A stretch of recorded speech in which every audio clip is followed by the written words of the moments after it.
Well, as the Ghost Rider arc wraps up, everything else seems to go really well for S.H.I.E.L.D., but this episode confirms that the story is far from over.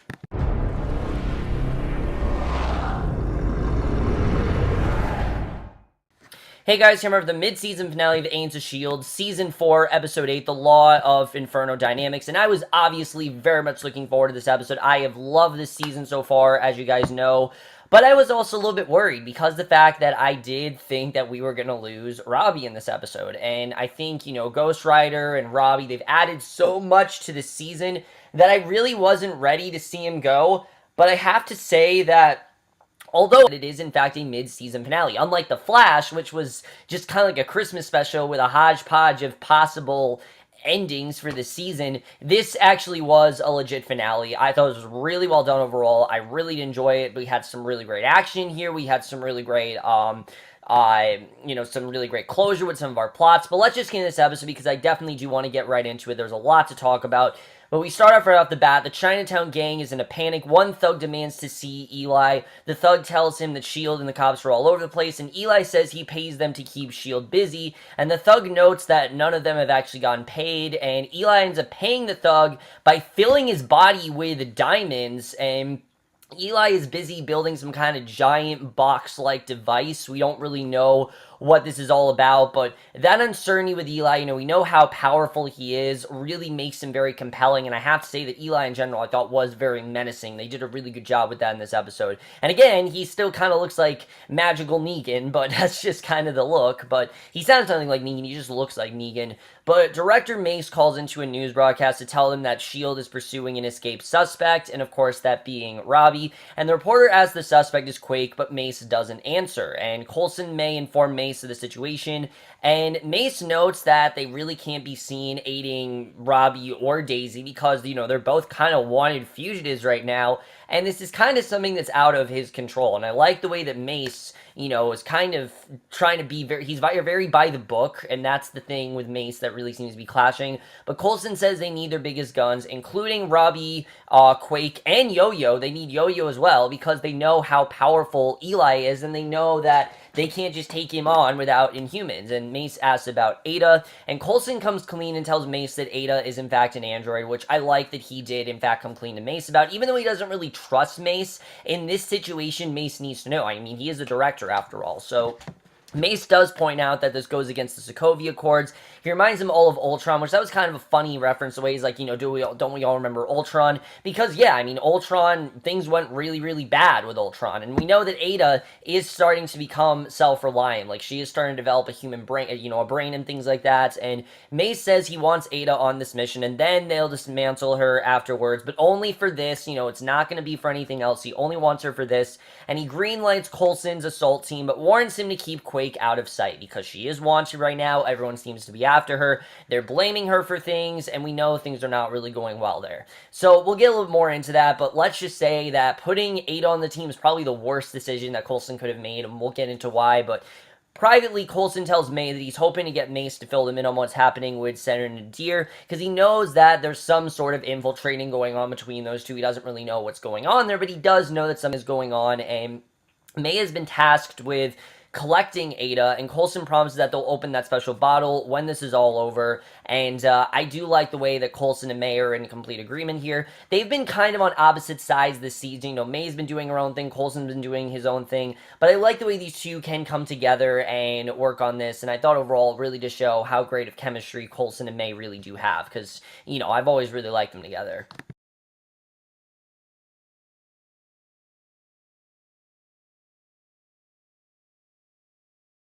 So, Mack and Robbie prepare to go in. They both hope that Ghost Rider will leave them once the mission is done, because we know that Ghost Rider is now kind of transferring between the two of them.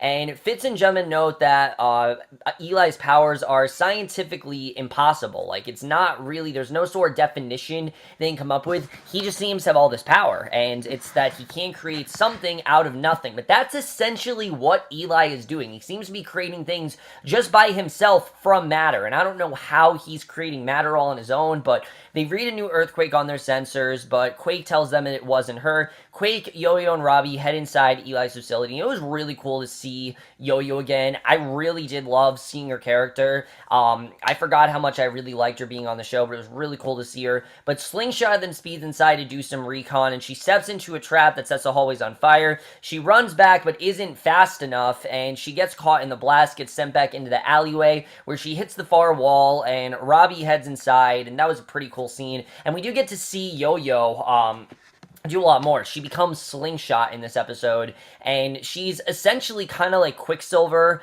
in X-Men Days of Future Past, and it was really, and X-Men Apocalypse, and it was really cool to see this side of her. It really makes me interested in seeing what else they're going to do with her, and Slingshot actually is going to get her own miniseries, which I'm very much looking forward to. I don't know if I'm going to review it, but I definitely am looking forward to it. But Radcliffe then meets with Mace, and Radcliffe defends his creation of AIDA and promises to cooperate from here on out, because he does know that what he did was kind of not protocol and goes against a lot of what they're supposed to be doing. But Mace asks about the Arch Gateway that they build to generate the portal. Mace asks if it came from the Darkhold and wants to know more about it, and Mace says that AIDA's fate depends on her next mission, because he doesn't really know if they can trust AIDA. I mean, even though she is in fact, someone who is there for good intentions, we know that she's there to prevent starvation and things like that, and that, Radcliffe built her for good reason. He still doesn't really know if he can trust her. There's just a lot of trust issues there, and especially coming off of Ultron, it makes sense. I thought, there's a lot of things that I think that Mace has done that's been kind of out of line. This wasn't really one of them. I see where he's coming from here. I get why he isn't really trusting, he's not really trusting AIDA here. Even though he wants to, there's a part of him that really doesn't know if he can trust her. So I do get why he's kind of very in the middle with how he really feels about her when it comes to trust issues. But Mack helps tend to Yo-Yo's wounds, and there's a ton of sexual tension between these two throughout the entire episode. I've said it before, I would be perfectly fine with these two dating, and it kind of seems like that's the direction that we're going to go. I'll talk about that, but Daisy and Coulson watch the feed through a camera on Robbie. Some thugs attack Robbie, but he handles them without much of a problem, and Robbie finds a device that Eli was building, and Fitz notes that it looks like a giant version of the Quantum Labs power device, and that's Eli has created a giant battery for himself. As we know, this was something that Lucy and, Jonathan came up with, but, Eli made his own, and again, he did it really all for himself. So Robbie enters the device. Fitz notes that Eli seems to be growing his abilities to create other elements besides carbon. He also says the device is a trap, and Eli finds Robbie, tells him to go home. Robbie begins transforming, and Eli just straight up impales him with carbon, which that was a pretty crazy scene the way that was done. But yeah, he literally just impales him there. And Fiston tells him the device in the box is a demon core, a fuel cell or failsafe. It powers both the cell and Eli, and if the lid drops, it triggers a nuclear bomb created by Eli's own plutonium, which is very interesting to find out. I definitely thought that was interesting to see. But then we get the much-needed confrontation that we were all very much looking forward to, and I think really is one of the highlights in this episode by far. So throughout this entire season, we've had a lot going on with Robbie and Eli and how he has this personal vendetta against Eli, and I feel like everything we've been building up to really is addressed in this scene, where they have this conversation where they're arguing about whose fault it was for the hit on Robbie and Gabe and everyone else who had died since then. Robbie is obviously very upset with Eli because he now knows that, again, he wasn't supposed to be the one that was attacked. It was supposed to be Eli, and he very much is taking the blame for what happened. But, Eli's trying to tell him this was Lucy's fault, this was Jonathan's fault, that he shouldn't take the blame for it, and, after a while, I like the way they address these claims, because Eli does say that, Robbie's killed a lot of people and that he's kind of become a killer, but, Eli's doing it for his own benefit. Robbie's doing it for saving people and sacrificing, basically just for fulfillment, basically. Eli's doing it all for himself. He's doing it just for power reasons, and I like the way that we saw that these two, while very similar, are doing things for very different reasons. Eli's doing it all for himself, while Robbie's really doing it to protect others and save a bunch of people, which I definitely really did like seeing. And Eli says he's becoming a god. Robbie warns that he'll need to be because the devil is coming for him, and that he's not just going to stand back anymore. He will attack Eli if he needs to. He tries to transform into Ghost Rider, and Eli impales him once again, and you see it's kind of hard for him to become Ghost Rider. You know, he doesn't really have as much of a hold against Eli, and that was very interesting to see. The fact that he actually didn't, he actually was putting up a fight when it comes to Ghost Rider. I thought that Eli wouldn't stand a chance against Ghost Rider, but it's actually the other way around. Robbie isn't as powerful against Eli because Eli is just seemingly a lot more powerful. So Mace then brings Radcliffe and AIDA to meet with Coulson. Mace is ready to show the public the director of S.H.I.E.L.D. in action, and Fitzsimmons fills Daisy in on how they feel about Mace, and, they're really not okay with him. They feel like he's just doing things for his own benefit. Again, he's not really doing things in their favor, and they just don't really trust the guy, especially after everything that he put Gemma through. They know that there's definitely something more going on with him, so, they feel like they can trust AIDA more than they can trust Mace, and Mace wants to send Yo-Yo in to grab the bomb. Mack argues, but Coulson pulls Mace aside, and, basically gives him a much-wanted confrontation that, he needs to kind of step back a bit, and we'll get into that in a little bit, but I thought that was definitely really good. Daisy, you can understand why Mack was really not okay with this, because Elena, she's not officially a part of S.H.I.E.L.D., and what Mace is asking her to do is kind of bigger than all of them, but Daisy feels a quake coming. Fitz says the epicenter is where Eli has set up shop, and Fitz realized that Eli isn't creating anything, but he's pulling it from somewhere else. So I thought it was interesting to find out the way that we found out what's going on there, but Mace and Coulson then argue about how S.H.I.E.L.D. is being run, and I think they have a much-needed confrontation, and I like the way that Coulson really told Mace, to step back a bit. He brings up Nadir, and Daisy shows up to join in. Mace tells them about the photos of Daisy that Nadir has, and that is essentially what Nadir wants to do. Nadir basically wants to frame Quake for everything, wants to make Quake look like the victim. Not the victim, make her look like the adversary, make her look like she's the one behind everything that's going on, and that is why everyone is so against Quake. And I like finding this out. I think it makes sense, but I don't think this really shows that Mace is a dick, because, yeah, he's sort of grown a little bit powerful. I think it just shows he's a little bit gullible. Like, he's easily, he's easily manipulated. He's someone who will easily do something. Anyone tells him to do, he'll just do it. And he doesn't seem to put up much of a fight when it comes to Nadir, even though he wants to. Again, he's an Inhuman, so the struggle is a little bit harder when you're an Inhuman than when you're, say, Coulson, who is kind of an Inhuman, but kind of not. And the clashing between these two I thought was addressed pretty well. And they did do a good job of getting me back on Mace's side in this episode. Like, I understand why Mace did what he did. I get why Nadir wanted to do what he did to Daisy, and it's a lot better than what I thought he did, which is, target Robbie, and I like that that's not actually what he did. It was a good, unpredictable twist. That's something that Agents of S.H.I.E.L.D. has been really killing it with this season, which is, all unpredictability.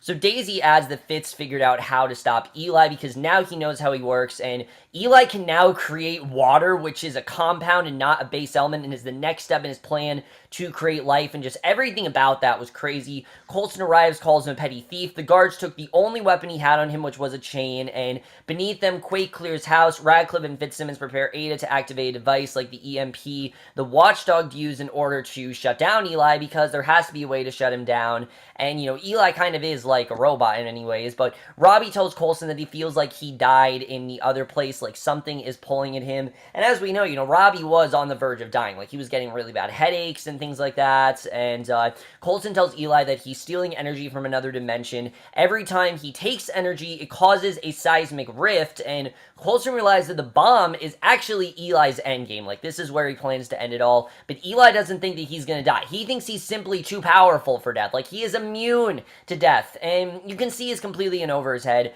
He believes he can create life out of death, but Coulson tells the team they need to go, so Eli clearly has gone mad here. Like, he clearly thinks that he can achieve death and he can beat it, but that's probably not going to happen. But Robbie calls on the Ghost Rider again. Coulson calls in the rest of the S.H.I.E.L.D. team, including Mace in a new set of body armor, which that was pretty cool to see. Seeing Mace, the director, actually get in on the fight and actually do something that's not just calling someone out or just calling the shots. I like seeing Mace actually put up a fight, but I think the coolest thing is seeing Yo-Yo at full speed, rearranging things as she sees fit, including sticking Moro with an explosive device that knocks him into his own cell.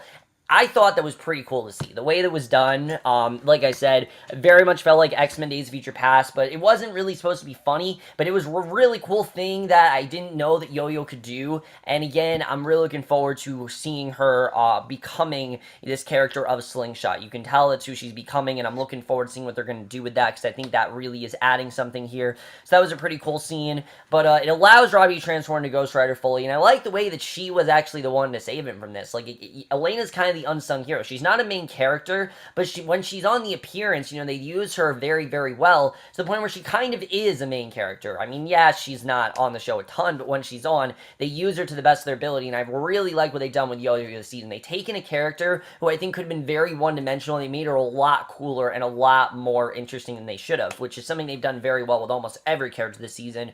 But a portal opens in the cell, a henchman finds his way downstairs, fires at Fitzsimmons, but AIDA steps in the way of the bullets, and the S.H.I.E.L.D. team then clears house. Coulson tosses Ghost Rider chain to help him pull away from the portal, and rather than allowing Eli to escape, he actually lets go of the chain, holds Eli in the cell as it disappears, and we don't know exactly what ended up happening here, but that seems to be the end of Robbie. Robbie did in fact sacrifice himself, but for a good reason. I mean, a big part of Robbie was in fact satisfaction. We didn't really see him make amends with Gabe, but Gabe is safe because of this. He's wanting to keep Gabe safe, so it makes sense why he didn't really get to have those amends with Gabe.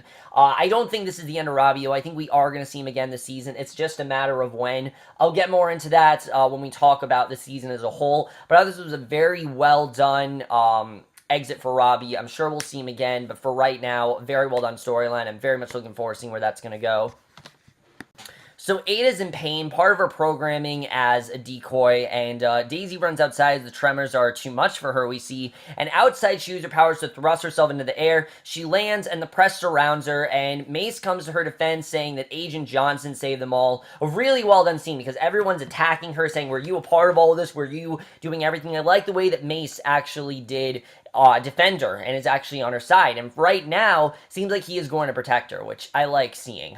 We know that obviously Mace made that deal with Endear, but it seems that things are going well for Mace. Like, Mace is going to be able to keep these Inhumans safe, which is what he wants to do, as we know. So on the Zephyr, Quake tells Coulson that they need to get the Helicarger to Gabe, but Coulson says to not count out Robbie. He knows that Robbie's going to be back in some way. He knows he's not gone, and I think they did a pretty good job here of showing that Robbie's not gone for good. Like, obviously this is not the end of Robbie. It's just the end of Robbie for now. He will, in fact, I think, come back in this season. Is he going to play substantial as a role? No, but I think we will definitely see him before the season ends. I don't know when, but we will, in fact, see him before the season ends, and this is a very good way to keep that character open, which, again, is something that they've done very well here. Daisy's very uneasy about returning to S.H.I.E.L.D., but admits that there are things, people that she's missed. She's missed Coulson, she's missed Max, she's missed all her friends, but at the same time, she does kind of not want to return because of what happened with Lincoln. It's not really going to be the same for her, but I did like that she did, in fact, decide to return in the end, and Coulson implies to Daisy that he wanted her to become the director of S.H.I.E.L.D., and she replies with maybe in the comic book version, which I thought that was a pretty funny line. Daisy has gotten some really great funny lines this year, and I think they've really utilized her very well. Chloe Bennett in real life is very funny, so I thought it was kind of cool to see them give Daisy some really fun stuff to do here. And I don't know if that's foreshadowing the end of the show, but I kind of feel like it is. A lot of people think this is the last season, and honestly, I would not be surprised if we end this show with Daisy becoming the director of S.H.I.E.L.D. I feel like that's where we're headed. I don't know if that's going to happen this season, but a lot of people think this is the last season, and if it is, I think it would honestly be the right thing to let Daisy be the director of S.H.I.E.L.D. I mean, it just kind of makes sense in everything that she's been doing, but Mac tries to patch things up with Yo-Yo. He tells her that he went to a bad place and he wants to talk, and Yo-Yo's very frustrated with Mac's indecision about the relationship, and he actually kisses her as Daisy and Coulson walk by, so things seem to be good on Yo-Yo and Mac's part, which I am so rooting for this couple. I can't wait to see where this is going to go, and I've always really liked Mac and Yo-Yo, so I'm all for them getting together. But the team regroups as a whole in front of the TV. Mace told the news that Daisy was undercover and never really an outlaw, and I like that he came clean about all that. And Gemma then gives Daisy her official lanyard, and she's now back on the team. She's officially a part of S.H.I.E.L.D. again, and I'm looking forward to this. As much as I like seeing Daisy out on her own and making her own choices, it did definitely feel weird not to have her in S.H.I.E.L.D. I think we saw why she's such an integral part and why we need her so much, and I'm looking forward to seeing her still be here. Yes, her dynamic with Robbie will be gone, but Daisy Daisy alone is still my favorite character on the show. I love what they've been doing with her, and I'm looking forward to what they do for the rest of the season. But off to the side, Mace talks to Radcliffe about AIDA. Mace agrees to keep Radcliffe's program alive because, again, he was very hesitant about her, but he understands why they need her, what he's really trying to do. However, now will all take place at the base under S.H.I.E.L.D. supervision. They're going to protect her. They're going to make, they're going to subdue her if she does anything bad, and they will make sure that AIDA is what Radcliffe wants her to be and doesn't try to be anything else. However, then we get to the ending that shows that probably is going to be a problem because we see that Mace sent an agent to Radcliffe's home to retrieve his research and I guess essentially see what Radcliffe's really all about and, take it to Mace so he can be under control. But a door opens, he sees something inside, but AIDA finds him there, literally snaps his neck, and this is definitely the first sign to AIDA going rogue on her own, and we see AIDA returns to the room to clean up Agent May. She's still inside, and yeah, she has May now kidnapped, and there we don't know what's going on, but then we get to the ending where Coulson talks to replacement May, asked her to get a drink, but this, of course, isn't the real May. This, in fact, is a decoy that AIDA has brought in to sabotage S.H.I.E.L.D., and that is the way this episode ends overall. Really great twist. I really don't know where we're going to go from here, but let's just get in this episode on where I think the scene's going to go from here. So, wow, really, I was very surprised with the way that this ended. I was expecting there to be a big cliffhanger, but nothing truly to that capacity. And something that I didn't know going into this season is that this is actually going to be a season of 3 subsequently different arcs. And I'm all for that. I think it makes perfect sense. When you have a 22-episode show, it's kind of hard to keep things interesting. That's something that I think The Flash struggles with and Arrow struggles with, and Agents of S.H.I.E.L.D. has very much struggled with, especially last season. We definitely did see that. So I think it makes sense for them to turn things around and maybe do 3 different arcs, because as an 8-episode arc, this worked great. I thought the Ghost Rider arc was really well done. Everything about it I thought was really interesting. Gabriel Luna was perfectly casted as Robbie Reyes. One of the most interesting characters we have seen on this show so far. Some incredible action sequences, and then, Eli Morrow was a very effective villain. I thought he was creepy. I thought that he was powerful. He was menacing, and for the most part, I was very much into that part of the story. But like I said, that's only one part of the story. There is going to be another half, and that, of course, is the LMD, which I have no idea where this is going to go. I heard that's going to be a much different type of direction, but the big question is, how long is Coulson going to figure out, think that this is the real May? Because, of course, this isn't the real May. We know that May actually is unconscious. Now, why AIDA did this to specifically May, I'm not really sure. I don't know if this is just her first act of sabotage, but definitely AIDA is starting to go rogue. I think Mace made a terrible decision in letting her continue what she was doing. Not entirely his fault, because he thought that he could trust her when clearly she is becoming conscious and starting to develop her own personality, but she definitely is not to be trusted, and I don't really know where exactly we're headed with AIDA, but at the same time, that's very compelling. I'm very much looking forward to seeing where this is going to go, how long AIDA is going to be under control, because honestly, I don't really know what's going to happen there. That's going to be very interesting to see where AIDA is going to go, and how far will she go to become, her own person, because clearly she is trying to become her own person. She doesn't want to be controlled by Radcliffe or anyone like that, and she's clearly trying to do her own thing, and I'm very much looking forward to seeing how long she ends up, staying this way and trying to sabotage everything. What else is she going to do? We'll have to see. Let's talk about Robbie, because Robbie is in fact still out there. I don't think he's dead. Like I said, Daisy did make that mention that Robbie is still out there. He is going to come back in this season. I think he actually is probably going to help them in the end take down the next big threat. I think when, they realize that AIDA is too big, they are going to have to call in Robbie. I don't know for what reason, but I do think that, we had so much focus on this character that they're not just going to get rid of him that easily. They know how much fans loved him. They know how great Gabriel Luna was as this character. Either they're going to keep him on the show, or he's going to get his own miniseries. One of those two things is going to happen. I'd much rather prefer the second one. I'd like to see him get his own show. I could definitely see like a Punisher situation where you have a character who's so well done that they give him his own show, and I think Ghost Rider very much deserves that. I mean, Robbie's story alone is part of the reason why this season has been so good, and I'm really hoping that the show continues to be as strong, which from the looks of it, it looks like it is going to be just as strong, and I like where we're headed with where we're going. Elena and Mack being together, I think is perfectly the right direction for them. I think that it's about time that Mack finally make a move. You know, we've been waiting all season. It's not all season, but we've ever since Mack and Yo-Yo started having scenes together, it always seemed like they had a sort of connection. I'm looking forward to seeing where that's going to go. And I am going to watch Slingshot, you know, her mini series that's coming out. I don't know if that's going to connect to the season at all, but I am in fact going to watch it. I'm very happy to see she's getting her own show because she had some really cool things to do here. I mean, between all the stuff she did, you know, with Mack, but also, of course, that really awesome scene where she basically was the one that got Robbie to control the Ghost Rider. I thought was really cool the way they did that. That was something that I very much did appreciate. I thought that was a very well done scene overall. Daisy being back to the team, I think was inevitable. I think it makes sense why Daisy did in fact come back to the team. I'm happy to see that she's there and all the animosity between her and S.H.I.E.L.D. is kind of over. I like that she's trying to, you know, move on from what happened to her. I'm just hoping that things stay this way. And I also like the direction that Mace is going, where Mace is going to try to, he is definitely going to be just as effective, and I think he's going to be just as powerful, but he is going to step back a bit. He's going to help. He's going to try to help them. He's not just going to help himself. And it seems that he doesn't really have to put up with Nadir anymore, which I like. I mean, I liked where Nadir's arc was going, but there's only so far you can go with that. And that's something I think that S.H.I.E.L.D. has benefited from really well this season, is that they've known where to stop arcs. They've known where to continue things. They've known where not to continue things. And nothing really has been cheesy. I really haven't found myself bored with this season. I have been very much into this season. I think this is by far the best season they've done so far. And I'm hoping that this arc continues to be just as interesting. The thing that makes me just much more excited is that we don't have as long as a break. Usually we have a very long break for Agents of S.H.I.E.L.D. You know, we have to wait like 3 or 4 months, but there's no other show replacing Agents of S.H.I.E.L.D. You know, there is no other Marvel show. Agent Carter was canceled, and then that whole one they were going to do with Bobby and Lance, that's not happening. I don't know if they're coming back to the show.